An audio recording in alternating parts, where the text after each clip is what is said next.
今回はドイツの朝ごはんがテーマ。日本では朝から和食を食べる人やパンやヨーグルトを食べる人も多いですよね。今日は完全ドイツ人夫企画のパターン別ドイツの朝ごはんを紹介します。まずはスーパーで今回登場する分の食材の調達から。ブルーベリージャム 370g4.49 ユーロ、蜂蜜 500g4.99 ユーロ、こちらのミューズリー 750g は 6.29 ユーロ。でも玉ねぎは 2kg1.59 ユーロとだいぶお安い価格です。美味しそうなお肉ですが、今日はメットだけ。これがものすごく美味しいんですよ。チーズも朝食に欠かせません。でもやっぱりドイツといったら一番はソーセージ。私はパプリカ入りをいつも買いますが、我が家のミスタージャーマニーはソーセージを前にするといつも悩んでいます。で、結局いつもと同じものを買うっていう。マークがしているのは卵の確認。卵の色と割れていないかを見ています。たまーに割れていることがあります。そしてマークは赤い卵をゲットした。我が家で食べるものの多くはだいたいマークが決定します。どうやらこだわりがあるようです。懐かしの日本のサイダー1缶 1.79 ユーロ。スーパーに来ると毎度のようにレジ前でお母さん買ってよーというやり取りをしますが、うちのお母さんは厳しいので 99% 買ってくれません。ということで買い出し終了。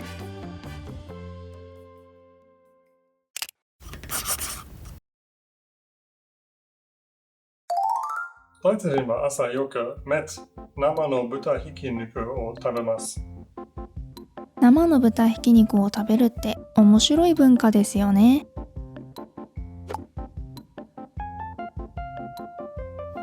今日作ったのはメッティグンという目とハリネズミの形にしたものです。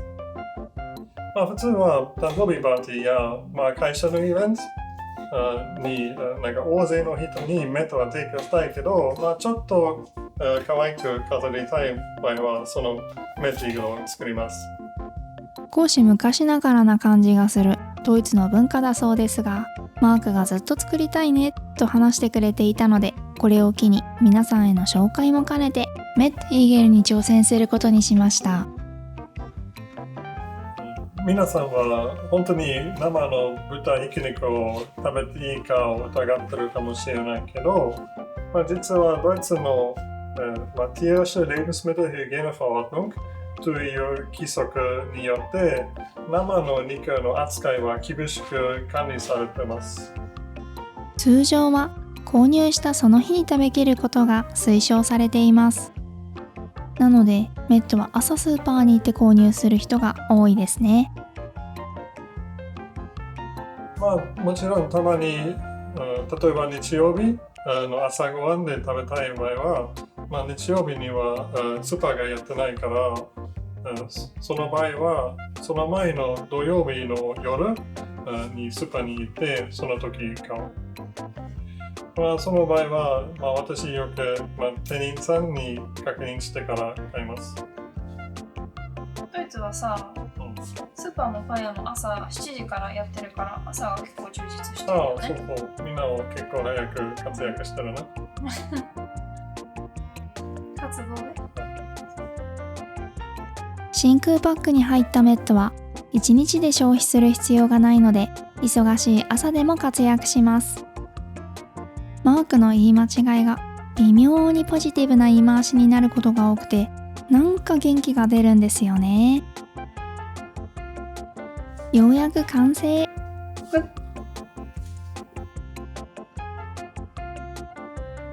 ちょっとクマっぽい顔になってしまいましたが、思いのほか可愛くできたメットのハリネズミ。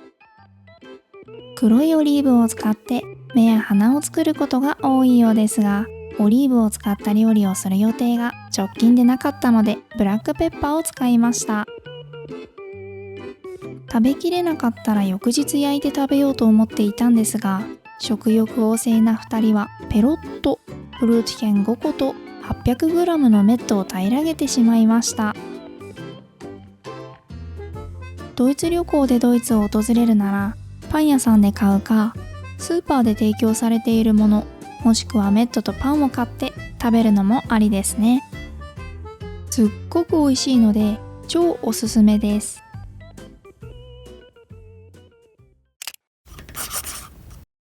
じゃあ2つ目のパターン。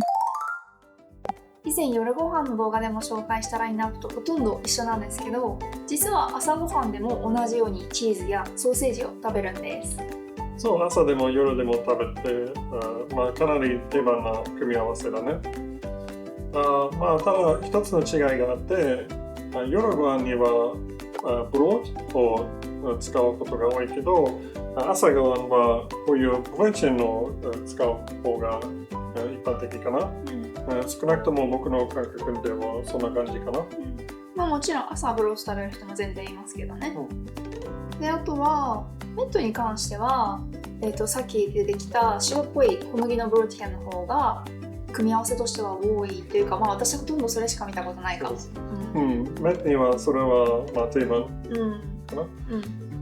もちろん、ソーセージとチーズを食べるとき、そういう白いパンを全然使っていいけど、私、ブレッツ生地のラウグブレチェンや、マーチグレインのメアクンブレチェンを使うのも好き。美味しいね。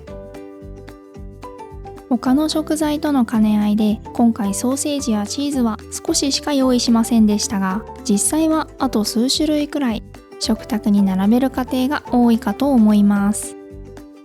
だいたいメットも一緒に並べられていたり、この後出てくる甘いものも後から食べたりすることもありますね。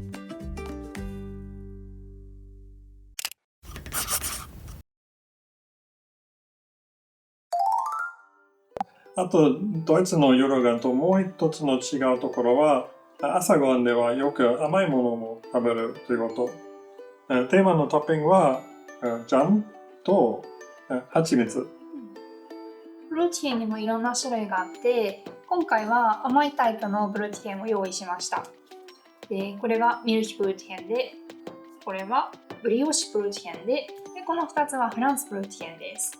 で、この2つに関しては何も乗せないで食べます。で、こういうミルヒブルーチェンとかブリオッシュ系は結構シロップとかが染み込んで、なんか美味しくなるような甘いものに合うタイプのパンですね。これも甘いトッピングの一つで、実は僕がよく子供の頃に食べたもの、名前はツカルゼロ。日本語で調べると、天才と白と呼ばれてるらしい。それは天才という野菜の絞り汁を牛と濃縮したものね。よく大根に似てるから、砂糖大根とも呼ばれてるらしいけど、実はあまり大根と近い植物じゃないみたい。味は正直あまり美味しくないかな。チョコザンスで食べた時になんか甘いのか苦いのかちょっと分かんない、なんか薬みたいな味がして、なんか本当に美味しいと思って食べてる。いや、美味しいと思う。なんか子供向きではないかなと思うけどね。あとは蜂蜜とジャムのコーナーにあったこのレッセットっていう板チョコなんですけど、パンの上に乗せて食べるっていう風に書いてありますね。ただパンに乗せて食べる人が多いと思う。僕は実はなんか食べたことないけど、よくスーパーで見かけてるし、前も美味しいよと言われたことはある。ドイツ人は何でもパンに乗せて食べるね。多分それは日本人は何でもご飯と一緒に食べると同じで、ドイツ人は何でもパンに乗せて食べるのは大好きでね。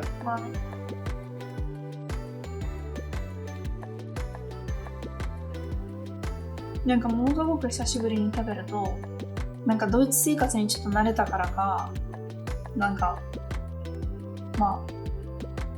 こまで変な味じゃなくなった気がしちゃう。ほぼさった。うんね。海外に住むとちょっと舌が変わりますよね。どうやら私も順応しつつあるようです。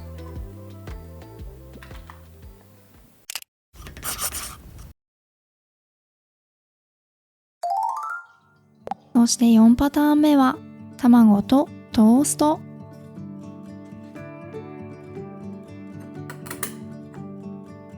これは日本の食パンに似てるパンだけど、ドイツ人は普通トーストせずに食べないから、よくトーストと呼んでる。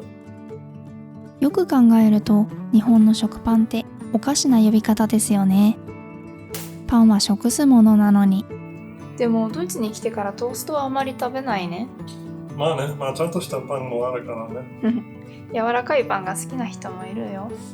でもうちでは食べるとしても、夜ご飯の動画に出したハワイトーストか、そのトマトバージョンがほとんどだね。まあね。あとトーストと違って卵はよく食べるね。まあね、ドイツ人は朝ごはんによく卵食べる。スクランブルエッグや目玉焼きがもう多いけど、僕にとって朝ごはんといえばゆで卵だね。ナイフでこのように切って食べます。でも最近はよくこれを使ってるね。Eierschalen-Sollbruchstellen-Verursacher。こんな感じに卵の上にかぶせて、玉を落とすと、その衝撃で殻の上の部分だけきれいに割れてくれるという優れもの。スプーンで卵をちょっとずつ取ってパンにのせて食べる。もう一回さっきの名前言って。Eierschalen-Sollbruchstellen-Verursacher。日本語より長くてもやっぱりドイツ語の方が言いやすそうだね。ドイツ人だから。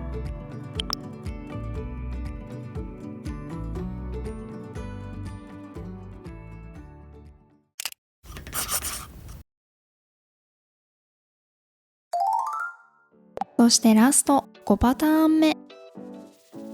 でも日本人には馴染みがあるかわからないけど、ドイツ人はムースリもよく食べる。グラノーラにちょっと似てるよね。日本にいた頃はマークはよく食べてたね。その時は、ドイツ風のパンはあまり食べられなかったから仕方なくムースリにした。ミュースリーはオーツ麦やナッツ、ドライフルーツ、さまざまな種子が入ったもので、グラノーラと違って焼かず、砂糖などで甘みを追加されることもあまりないので、かなりナチュラルな健康食品と言えるような食べ物ですね。